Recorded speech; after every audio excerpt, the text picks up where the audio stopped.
you check the children. Show a little match sometimes. Hi, I'm Chucky. Wanna play? Sometimes that is better. You're gonna need a bigger boat. What's up, everyone? Welcome back to the Horror Show. I'm Cecil Laird. And Jaime and Fuego here. And we are here to start our journey down the Hill House Comics road. Damn Rizzle. That's right. Joe Hill, son of Stephen King, whom we've covered numerous times, numerous ways on this channel, including the second episode of Nosferatu, which is going to air tonight. I'm sure we'll eventually get around to talking about when we talk about the season. But Joe also decided to start this in 2019, his own sort of subline of DC Comics, which is essentially kind of what this really turned out to be, Fuego, is a return of Vertigo Comics. Yeah. Because every single one of these series that has come out under this line has felt so much like a Vertigo comic, which technically stopped a couple of years ago. Yeah, which was a bummer, and this is dark and R-rated, and as far as, I mean, sexual references, language, violence, stuff like that. So yeah, I'm glad that Hill is allowed to not be kind of defanged and declawed like we saw a little bit on the Netflix show, so yeah. So he has been writing a few of the series under this line. He wrote this one, which is Basketful of Heads. Yes. This is the only 7-issue series amongst them all. Mm-hmm. The rest are 6 issues. As the leader, he should have that precedence, I guess. Correct. He's also doing Plunge and one of the other ones I think is his as well. There was the little short one that I didn't have all of the Hill House comics. I think it was like Sea Dogs or something like that. Sea Dogs is at the end. It's a little like short of all of 2 or these. 3, 4 it's up to pages episode. at the very... No, it's 2 pages every issue, and it's up to episode I think 28 at this point. So we're gonna review those once the final issues of Plunge and everything have come out, because then we'll have the complete series. Yeah, with Sea Dogs, I read like in the first issue, and then it was like, oh, you have to jump to Dollhouse to get the second part and all that. I was like, I don't have those. Cecil lent these to me. So. Exactly. So I do have those, and by the way, there is also the Dollhouse family and the Lolo Woods. Neither of those series were written by Joe Hill. I read both of those series, and quite frankly, I just don't think they're worth talking about on the channel. Well, and we have so much content to cover anyway. Exactly. Like, that's the thing. We have to prioritize. They're not so great that I want to take an episode to recommend either of them. This, however, is something else entirely. So we're going to go through Basketful of Heads. I'm going to show you guys each of the covers right now. Yeah. At least that I have. I have some of the main covers, and then I think a couple of the special B covers. Yeah, so I'll wasn't so 7 a B cover once we eventually get to it. Yeah, absolutely that it was is. Dope. Yeah, that 7-ish is the absolute best cover, back. and makes the most sense considering what we've covered of his on the channel. So Indeed. while I show the covers, Fuego, why don't you give the overall rough estimate of the... Actually, no. What is your overall thoughts of the... Jeez, man, I'm having trouble. Your overall thoughts of the series, good sir. Yeah, it was an This is interesting... issue 1. I especially dug the fact that in both this and Dying is Easy, Joe is jumping back to more like period-based storytelling, and it's so funny to think of the 90s and the 80s as being like period stories at this particular point, but they totally are, and they've proven themselves to be as such. So this one starts in September of 1983, when I was born, which is crazy. That ages me, everybody. But nonetheless, so you I know. We're both September kids. But we're September, yes, both 1983 as well. And both 80s kids, too. The 80s. Yeah, you're not wrong. Sure. He's totally telling the truth. We both have 8s in the first part of our year of birth. Yeah, so dope artwork. I mean, fun storytelling from Joe. It's funny, as I was mentioning off camera before, we actually started jumping on and discussing this. There is, whereas, Dying is Easy, which we're also going to review today, that's more of a murder noir, whodunit detective sort of situation. Whereas this one still has those unraveling mystery aspects, despite incorporating the supernatural without spoiling too much. And yeah, in September of '83, you've got this relationship between this guy Liam, this girl June, and she is studying psychology. I'll wait and show the final cover. Yeah, she is studying the psychology and wants to be a social worker and stuff. And then he has been working kind of as... If you were low entry, like very young, trying to do this sort of police work, especially in a small town in Maine. How awesome were the title pages, by the way? They were dope, and the fact that they kept growing. Yeah, too, so over the course of giving proper credit where credit's due. This is the title page and the credits page, and yes, every single title page had this exact setup, except there might be more heads, and every single time the hands always make out the issue number. So 2, 3, 4, and then he started to split between the hands. But this is who is behind this series. Yes. Just to give proper credit. Give him a there. shout out before I relaunch back into the story. Please, go ahead. Yeah. So there's an incident that is talked about by Liam that kind of scarred him, that happened earlier in his time that summer, where this girl with a basket full of rocks decided to jump off and commit suicide off of a cliff. And so Off of a bridge. Excuse me. Yeah, bridge. Blah, blah, blah. But Don't blah, blah, blah me. There's a bridge on camera. I know, I'm sorry. It is most definitely a bridge. But yeah, so she obviously, with that nastiness, scarred him. And he's still like, what, around the years? He's new on the force. He's never really dealt as one of these younger cops with anything beyond like writing parking tickets and stuff.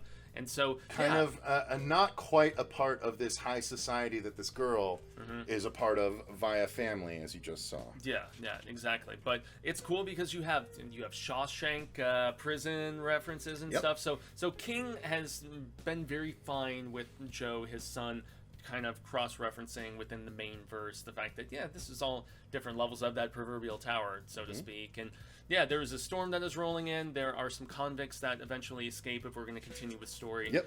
And I found it compelling, and more so than anything, seeing the arc of June, who right there, she is terrified.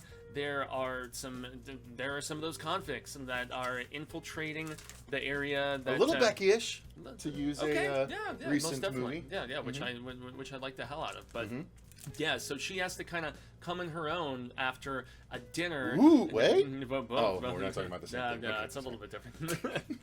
Yeah, but she has to really just put on her big girl panties, as many female friends of mine have said, as these escaped convicts, at least a couple of them, initially infiltrate, and then she has to defend herself after boyfriend is kidnapped. The sheriff is not there because he is off trying to find these convicts, with some other people. By the way, didn't this kind of look like it was taking place on Key House Island? That specific sequence, especially with the slight zoom in, and even the writing on the left side of the illustrations and stuff like that.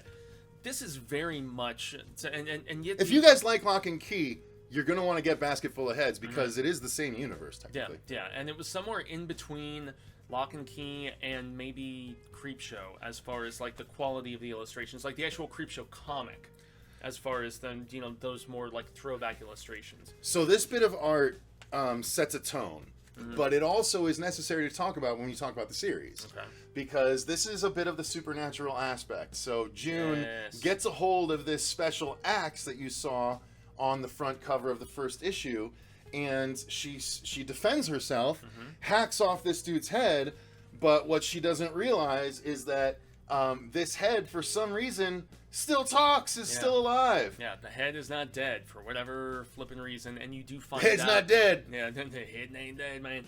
And this is where I wasn't sure how much we were going to spoil, because there is a lot that we figure out rather quickly. I love a girl that gives with good head, regards right? Too easy.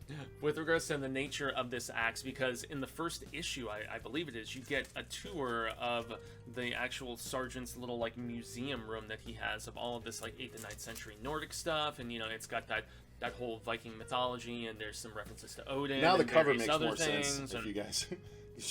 So she literally hacks off the head and stuffs it in the basket and takes it with her on her journey. So the Basketful of Heads is not of the girl who commits suicide initially. And this is how the thing changes. So that's issue 3, and now there's a head in the basket.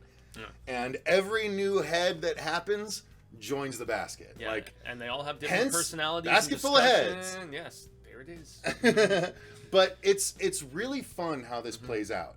It really is. I mean, there's not a whole lot more we can say. I'll try and choose a few more choice art pieces here. There is an incredibly dark sense of humor about this, which I greatly appreciated. Indeed. But also the whole, like... Easily, for me, I've read all the series so far. I haven't... The ones that are completed, all 3. Dollhouse Family, Lolo Woods, and this is by far and away the best of the series. Well, it's Joe Hill. I mean, the apple doesn't fall very far. We are a bit of... We do blow Joe Hill quite a bit on this channel, but with good reason. Yeah, it's like spiritual blowing. He probably wakes up... Spiritual blowing. Yeah, it's almost like waking spiritual up... BJ. Oh, man. Let's like spread that in around. A fit of sleep one particular night, and he's just like, ooh, I just had this dream. Anyway... I don't like yeah. to imagine that those are the noises you make, but okay. Apparently that is. I was envisioning Joe Hill noises though, so it's a little different. But June, she just starts becomes to get more and more badass. She starts to get embroiled She in has this to. weird, thing where people are trying to cover up what's happened, and it gets her into trouble. There's some community corruption that has apparently been happening for a while, and so, I mean, even trying to figure out who the actual bad guys are, the intentions of so many people, if there is somebody undercover investigating what has been happening, these are all plots in play that... Honestly, I think that's pretty much as much as I need to show. I don't want to show too many, because we're getting into the last 4 issues. Yeah, and that's where, well, I mean, finding out certain characters die, especially certain pivotal characters, and then, yeah, it does veer into that. But I love the art. I love the almost throwback essence of it, where it felt less kind of just, I don't know, hand-drawn, photoshopped, whatever sort of thing. No, it's traditional art, but again, it's digital, very Vertigo. You know? Yeah. Very, very Vertigo. It's the same flair that you'll get It felt from Sandman-y, man. Sandman, Exterminators, Northlanders, 100 Bullets, all of those Vertigo titles, it's got that same sort of look to it, which is an independent look, but that doesn't mean that it's a bad look. It's still a very kinetic look. Like, making things look kinetic on the page is hard. Yeah. But this artist really does a great job with it. Yeah, it feels like a dark, like deliberately underproduced. It's almost like a garage band that is doing like really edgy stuff versus a very highly produced pop album. Sure, that's fair. In comparison, you know. I gotta show this page. It's spoiler if you yeah, know that what the one's- characters are, but I that just one's love the 6 right there. Yeah, with the flipping off. And the stuff that happened with him in the reveal with Liam, I felt was interesting too, and also tastefully handled by Joe. So it is a little bit of a denser read because there's a lot of dialogue throughout this book. Yeah, some of those Hellraiser comics I read in the last week, I was just breezing through those, and there is a lot to just take into account. If you're going to get the full breadth of everything happening in this main community, all of the interconnections, all of the just switching affiliations, and it's dense stuff. And props to Joe for really just going at it in this. He has said that he's a little jaded by working in comics after this, which is why he switched back in 2020 to writing his novel, but he still had a lot of fun and he felt very fulfilled, which is cool. It is a very Kingian experience reading this graphic novel, or comic, as it were. I'm sure you're not going to get the comics, you got to get the graphic novel at this point. But I pre-ordered it already, actually. It comes out like July 28th, I think. But it's really good. It is a very, it's got that King-like mystery to it.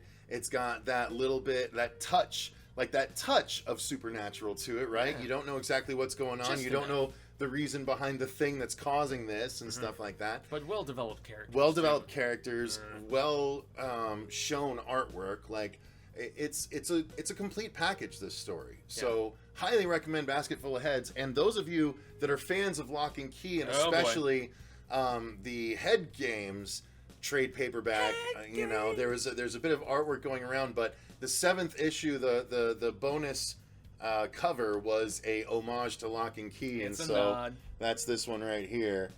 And it's a really cool cover. Yeah, I really dig it. June going just full, I dig it. Yeah, full axe happy. But it's a really good series, you guys. So, Basketful of Heads by Joe Hill. I highly recommend going ahead and pre-ordering that graphic novel like Fuego did. Well, actually, by the time this comes out, who knows? Maybe it's not a pre-order. Yeah. But nonetheless, it's a series that is very worth your time. We will be back to review both Plunge and Sea Dogs, and I think there's one more that I'm just forgetting. We're also going to go ahead and review his detective story, Dying is Easy, a Shit Talk Holmes mystery. Interesting character, that guy. Yeah, so we're going to do that next, but that's it for this one. Let us know what your thoughts are, if you're going to seek this one out in the comments down below. Until next time, I've been Cecil Laird. Gracias to our patrons, I've been Jaime and Fuego. And remember, stay scared.